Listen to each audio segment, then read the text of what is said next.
What's going on, everybody? This your boy King Germ, one half of Pod and Saved Our Marriage. Each and every Friday, Queen Germ and myself drop an episode to show the people how Pod and Saved Our Marriage. Now, we're not like most married couples. Most of the time we disagree, but that's the beauty of the show. So, when you get through listening to Sparrows on the Review, come give us a listen. Each and every Friday on any DSP, go look for Pod and Saved Our Marriage. Howdy, everybody. I'm JR. And I'm Stacey. And I know I did the introduction like I do for West Virginia and Commonplace, but this is a special moment for me right now. Stacey, when I started doing shows, we covered a few movies. We covered What's Love Got to Do With It. We covered Mortal Kombat. But we covered a movie during the pandemic that echoed two things to me. It allowed me to use my projector.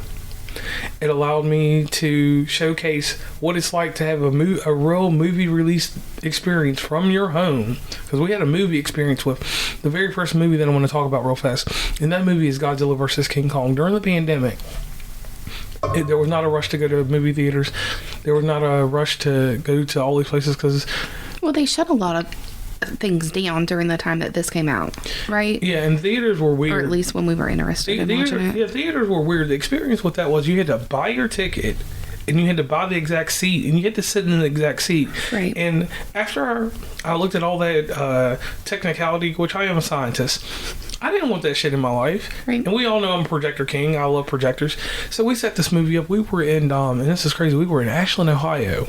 And I'm glad I got the great photographic memory. And I had to hype you up about King Kong versus Godzilla because you really weren't necessarily interested. Well, because I didn't grow up on those type of movies. If it was something my dad played in the background, I might have caught snippets of it. But, you know, I wasn't always... You have a giant monkey and a giant dragon, so... Dragon lizard. Well, to me, those were my opinions. Yes. You're not going to change my mind because, like we say in every episode, these are just our opinions. We are entitled to our opinions. If you don't like it, then mute for a second. Right. So the thing is here is that we had watched Mortal Kombat, which is weird. Mortal Kombat at that time and up until a few years ago was probably enshrined in my mind as probably that and Unhinged are still my pandemic movies. Yeah. But I liked Mortal Kombat. A lot of people didn't because it didn't follow with the game, right? Right. But I wasn't a whole gamer, so it didn't matter to me whether it tied together or not. And then Unhinged is our number one. I don't know why. Right. I wonder why we've never done a podcast on that one. Maybe. We can though because I've seen it a few times on TikTok. Yeah. Like scrolling through. Yeah. But those movies hit my algorithm. I've probably got like 5 or 6 movies screenshotted that I need you to purchase for me. That way we can watch them. Right. So here's the thing going here with Godzilla, right? So Godzilla versus King Kong, we watched it twice, and so I'm just giving you the history on it. Okay. We watched it once because we were halfway tired. Because what happens in our household is something really funny. If we watch a movie past 8 o'clock, that shit's only getting half-ass watched. Right. And if it's watched at 6 or 7, if it goes from 6 to 8, it'll have half our attention because we got to have our phones for business and other stuff. See, our best time to watch movies is in the mornings. Yeah, in the morning. When I would poke you and say, get out of bed, it's time to wake up. And then give me about 30 minutes to get my coffee started. And during that time is the best time for me to focus on movies. You're right. And that's how it works. And you know, everybody has their dynamics in their households and different things like that. So with Godzilla and King Kong, I have to give everybody this cautionary warning. In the first movie, everybody debates on who won the battle. And I'm going to keep it $150, 100, or any of these things that you use in slang or whatever in your lifetime. Godzilla won that fight. Godzilla... Like, they're scared. Like, the people are scared of Godzilla. King Kong, they're helping him. And in these movies, they're helping him and giving him technology and shit. Yeah. Because he's trying to talk to him. He's doing sign language and shit. He's not even trying to speak in gorilla. He's highly more educated than Godzilla. Godzilla basically is a caveman. And he's just like, rah, rah, rah. And then after that, he spits out whatever fire he's going to do because he takes a beating first before he burns you. And that's my thing about Godzilla. Godzilla, all you have to do is step in the cut, jump in the water like you do, jump back out, and just hit them with fire, and they're gone. But you waste all the time on the earth doing all this, so whatever. Well, I feel like Godzilla doesn't want to charge up because that takes a lot of energy from him. So he's going to try to beat your ass without using the fire, and then when he charges up, you know it's over. End game. Right. And like, I will say this about Godzilla, like, in this movie, he really only has cameos. Okay, whatever. King Kong had most of the storyline because it was about I'm not disagreeing there, but I do feel like they had a pretty good back and forth. I feel like King Kong was a star of this shit. I'm not disagreeing with that. I mean, but he wasn't the victor in this. Like, if it wasn't for Godzilla, I'm gonna say this as a spoiler, if it wasn't for Godzilla, shit wouldn't be cracking. Right. Like, right. Just off bat. So, King Kong's going through this struggle. He's inside Middle Earth, or whatever the hell it's called. Hollow Earth. Hollow Earth. Middle Earth to us Lord of the Rings people. He's in Middle Earth, and he's just chilling, doing his normal thing. His chilling. And then all of a sudden, he's always got to kill other monsters because that's just part of what he does down there. Because they're all mutated genetic freaks. Now, see, I'm going to interrupt you real fast. I think I need to go back and rewatch Godzilla versus King Kong. Because I was kind of lost whenever I was watching this movie. My memory is horrible. So if we can do that sometime. Yeah, we'll definitely have to do that. So here's the thing. King Kong is going through this, and I'm sorry, audience, that I'm taking this one over, but this is actually this is one of my favorite things. Well, you are able to relate it to the previous movie a lot better than I am, because, like I said, this isn't something that I would necessarily pick up and be like, oh, hey, let's watch Godzilla or King Kong or whatever. Like that's a you thing, and I don't dislike watching them with you at all, because I did enjoy this movie. I think it was very well done. The effects and everything that they did with it was amazing, in my opinion. If there was any mistakes, I didn't notice. So right, the only thing that they did is they took a moth character from Godzilla and made it like they're boss of them. But anyway, going into this, so King Kong has these struggles, and then he has to deal with these apes. This ape called Scar. Of all things, I'm like, y'all just ripped off Lion King for real. I stepped back initially when I watched the preview, and then I started, I read a synopsis because this is something that I'm really into. Yeah. And I see this thing, and I was like, you couldn't come up with another name, but like, you could have called him Scar Monkey or Monkey the Scar. You just called him Scar. And no offense, he plays the character of Scar. So if you know Lion King, let's just plant that right there, so you got your bad guy. Yeah, so it's kind of like Taylor Swift's Easter eggs. Right, so right there you got your bad guy, and then the cute thing in this movie, and I want to talk about this real quick, is the monkey that I called an orangutan, which wasn't an orangutan. The slave monkeys were different things. They were apes, orangutans, all kinds of stuff, and the sheer volume of violence between the monkeys. Yeah. The Scar Monkey came down and killed Orange Monkey's uncle or cousin. Right. So a little context. You have Earth. Right. You have Hollow Earth. And then there's a step below Hollow Earth that these other monkeys are in. And we're just going to associate them as monkeys. Right. Because we don't really know what they are. I mean, there was some gorillas, but it is what it is. Whatever. I don't know what it is. So here on out, if you hear me say monkey, I apologize if that's not the term that they are, but that's what I'm going to call them because that's what I feel they are. So they had like everything closed off, and all of a sudden something happened. I think it was the fight that Kong had in the beginning. Remember when he got covered with all that green stuff? Yeah, and his tooth got infected. Yeah, and then they had that big old rock slide or whatever. I think that opened something to below Hollow Earth, and that's how this Scar Ape got out. Right, because Godzilla had closed Scar Ape off in the little hieroglyphics that you could see. Yeah, and you learn that stuff later on in the movie. You learn all stuff in the movie. So I will say this about this one: storyline and everything else starts off a bit slow, but the difference between this and Fall Guys, like it has to tell you things. It does, because if you don't get them, like the movie would be a clusterfuck if you just. Right, and you have to pay attention because that's the biggest thing. We watched this movie later in the evening on Friday. Yeah. Friday evening, and I missed the last 10 minutes or so because I was either tired or something else, or just wasn't paying attention or something. Because how long is the movie? Is it really long? No, it's not a long movie. I was gonna say maybe it's 115 minutes. Oh, okay, so that can't even be my excuse. Right. It was just one of these things where it was kind of gripping. It was kind of like we watched it, in the rush of doing things, and me coming back in and stuff like that. We just kind of forced it in. And I felt like I missed something. So my request to you the next morning was, hey, can we rewatch that last 10 minutes or so, because I feel like I missed something. And that's another reminder. Make sure you're not tired when you watch this, because you do need to pay attention to the smaller things in it, because it'll make sense later on. Right. And the one thing that I'll say about that is it's the human interaction. Mm-hmm. If you're like me, I'm fine with human interaction. And the one little deaf girl, she's the main character out of the humans, and the rest of them play little supporting parts. But they're not essentially important in this movie, because it's not all about Earth. They fight on Earth for no reason. Like, they just come back up to the top. So it is about the people. We'll just go ahead and say this part. It is about the people in Hollow Earth, right? And how nobody ever knew existed, right? And how that they get protected in this. Yeah. So here's my thing.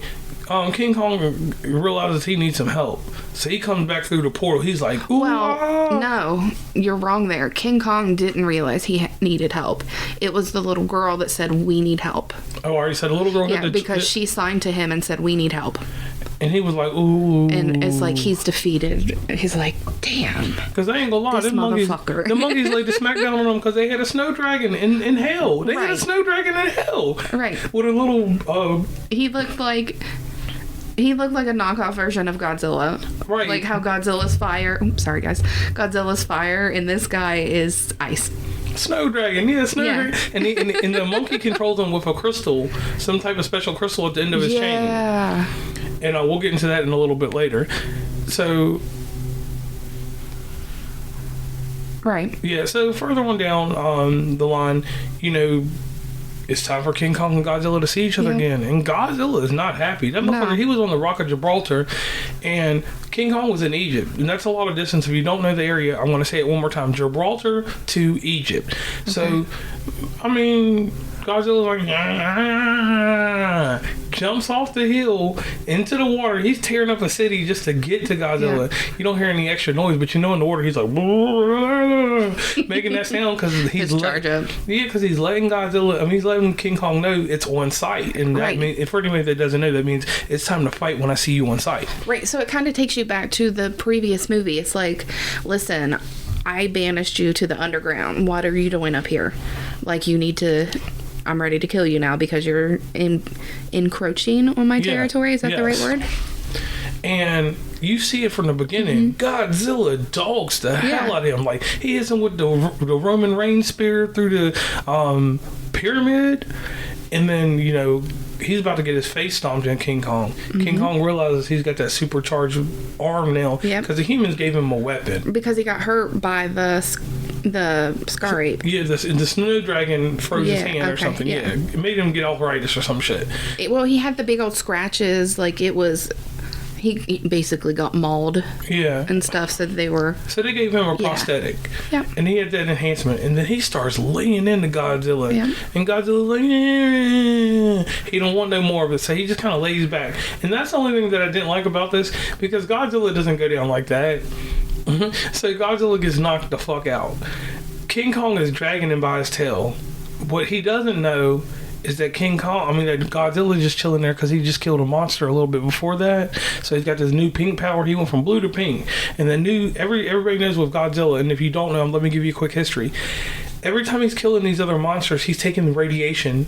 He's taking whatever nuclear problem that they have, and he's absorbing that. Right. So he went from blue to pink, so he's got an extra power. So it's basically like Dragon Ball Z. He's a Super Saiyan Godzilla. Right. And so the important part is that Godzilla is basically attacking Kong until Mothra comes up and basically says, listen, stop acting like brothers.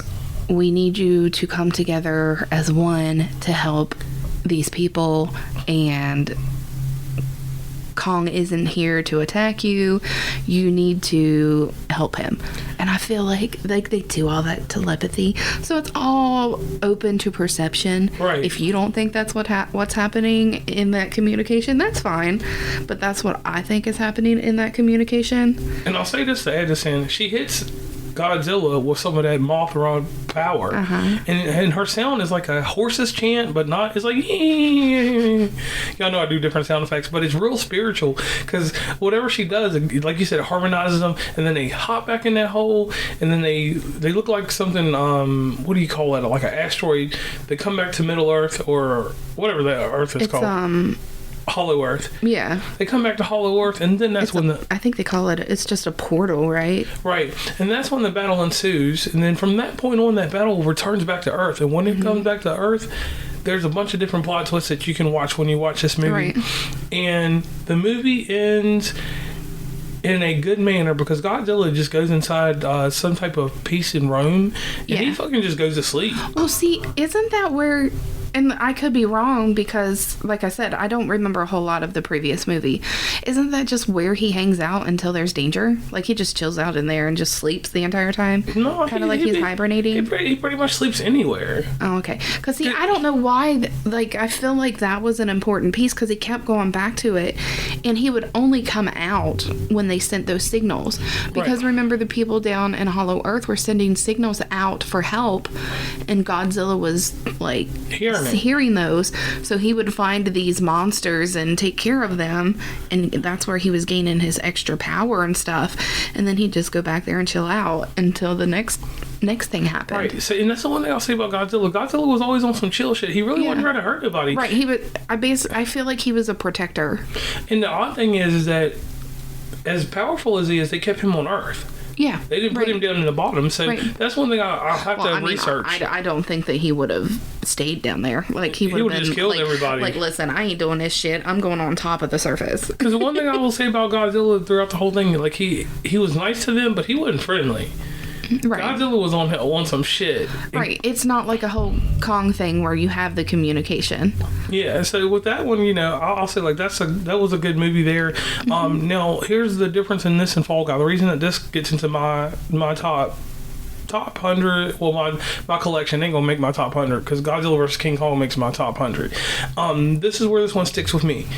If you paid attention to it, it was easy to get into. They made these movies for people to come in, young children, adults, different things like that, to be able to have something easy to follow instead of the Godzilla King Kong franchises, because there's a movie that came out in Japan called Godzilla Minus, which we will probably review if we can get it in. Well, it's going to be subtitles, but it follows the strict Godzilla guideline, and it was nominated for Oscars and Academy Awards.